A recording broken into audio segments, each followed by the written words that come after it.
வணக்கம் நண்பர்களே, இன்றைக்கி செட்டிநாடு ஸ்டைல் வெள்ளை பணியாரம் தான் பார்க்க போகிறோம்.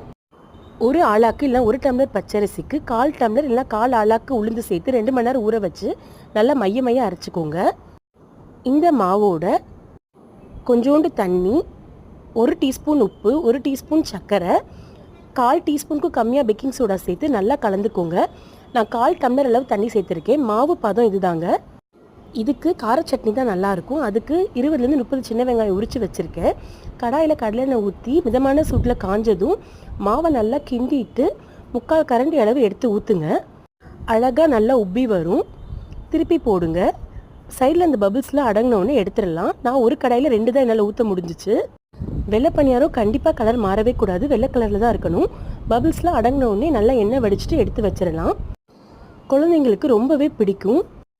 காரைக்குடி சைடு எல்லா கல்யாணத்துலையும் இது கண்டிப்பாக இருக்கும். நீங்களும் ட்ரை பண்ணி பாருங்கள்.